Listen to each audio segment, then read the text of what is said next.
اللہ کو کون سا عمل سب سے زیادہ پسند ہے؟ زبردست منطقی انداز۔ بسم اللہ الرحمن الرحیم۔ علماء امت فرماتے ہیں کہ قبولیت اعمال کی علامت یہ ہے کہ بندے کو مرتے دم تک نیک عمل کی توفیق مل جائے اور اس کا خاتمہ بالخیر ہو۔ اسی بات کو اللہ کے رسول صلی اللہ علیہ وسلم نے یوں ارشاد فرمایا کہ اللہ تعالیٰ جس بندے کو خیر اور بلائی سے نوازنا چاہتا ہے اللہ تعالیٰ اسے استعمال فرماتا ہے۔ تو صحابہ کرام نے عرض کیا یا رسول اللہ صلی اللہ علیہ وسلم، اللہ تعالیٰ بندے کو کیسے استعمال کرتا ہے؟ تو آپ صلی اللہ علیہ وسلم نے فرمایا کہ اللہ تعالیٰ اس بندے کو نیک عمل کی توفیق دیتا ہے اور وہ مرتے دم تک خیر اور بلائی کے ساتھ زندہ رہتا ہے اور اس کا خاتمہ ایمان پر ہوتا ہے۔ یہ اس حدیث مبارکہ کا مفہوم ہے۔ ایک اور موقع پر اللہ کے رسول صلی اللہ علیہ وسلم سے سوال کیا گیا کہ یا رسول اللہ صلی اللہ علیہ وسلم، اللہ کو کون سا عمل سب سے زیادہ پسند ہے؟ تو آپ صلی اللہ علیہ وسلم نے فرمایا وہ عمل جو ہمیشہ تسلسل سے کیا جائے اگرچہ تھوڑا ہی ہو۔ اللہ اکبر وللہ الحمد۔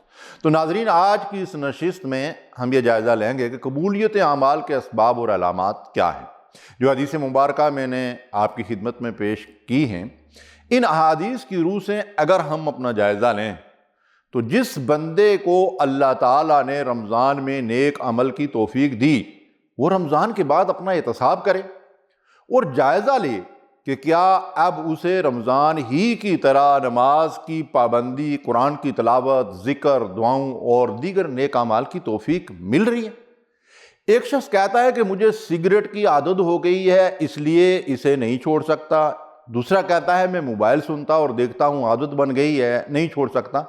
لیکن کتنے ہیں جو یہ کہتے ہیں کہ 1 مہینہ 5 وقت نماز پڑھتا رہا، عادت بن گئی ہے، اب نہیں چھوڑ سکتا، ساری زندگی پڑھتا رہا۔ تو ہمیں اپنے عمل کا جائزہ لینا چاہیے۔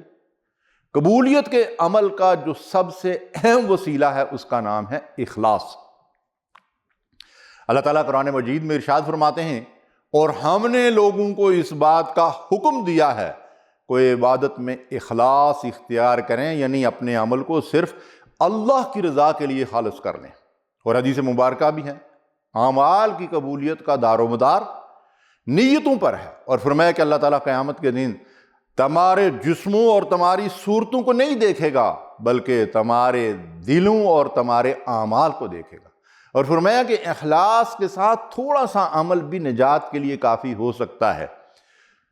تو ہم اپنا محاسبہ کریں، اپنا احتساب کریں، اور اگر کہیں نیت میں کوئی فطور یا کھوٹ کسی اور وجہ سے کوئی نیک عمل کیا تو اب بھی توبہ کا دروازہ کھلا ہوا ہے۔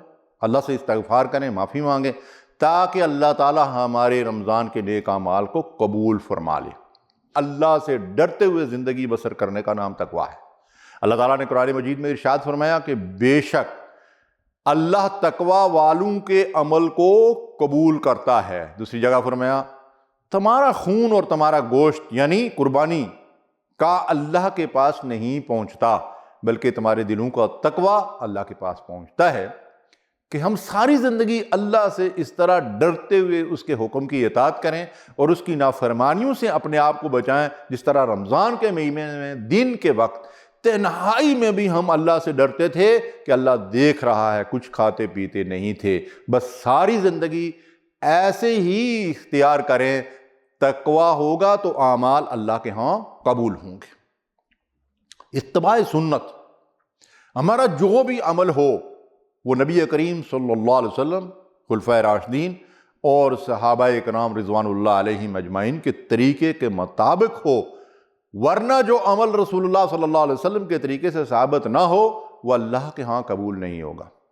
اللہ کے نبی صلی اللہ علیہ وسلم نے فرمایا جس نے کوئی عمل کیا لیکن وہ عمل ہماری ہدایت اور طریقے کے مطابق نہیں تھا، اللہ اس کو رد کر دے گا۔ یہ مسلم کی روایت ہے۔ اس لیے ہمیں اس بات کا بھی جائزہ لینا چاہیے کہ ہمارا عمل اللہ کے رسول صلی اللہ علیہ وسلم کے طریقے اور قاعدے اور سنت کے مطابق ہے یا نہیں۔ خود ساختہ اذکار اور وظائف اور خود ساختہ نمازیں اور وہ اعمال جو نہ سنت سے ثابت ہیں نہ صحابہ کرام نے کیے ہیں، ان کو قیامت کے دن ہمارے منہ پر دے مارا جائے گا۔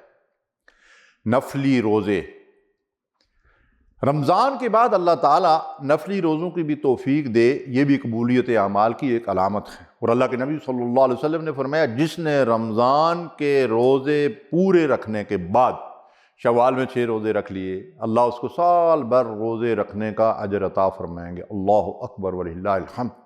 یہ 6 روزے مسلسل عید کے بعد دوسرے دن سے شروع کر دیں یا کسی بھی دن سے شروع کریں اور تسلسل کے ساتھ ایک ساتھ رکھیں، یہ زیادہ افضل اور بہتر ہے۔ لیکن پورے شوال کے مہینے میں کسی بھی ترتیب سے 6 کی گنتی پوری کر لینے والے کو یہ فضیلت حاصل ہو جائے گی۔ البتہ صرف جمعہ کے دن اکیلا روزہ نہ رکھیں، اس کے ساتھ یا تو جمعرات کا رکھ لیں یا جمعہ کے بعد ہفتے کے دن کا روزہ رکھ لیں۔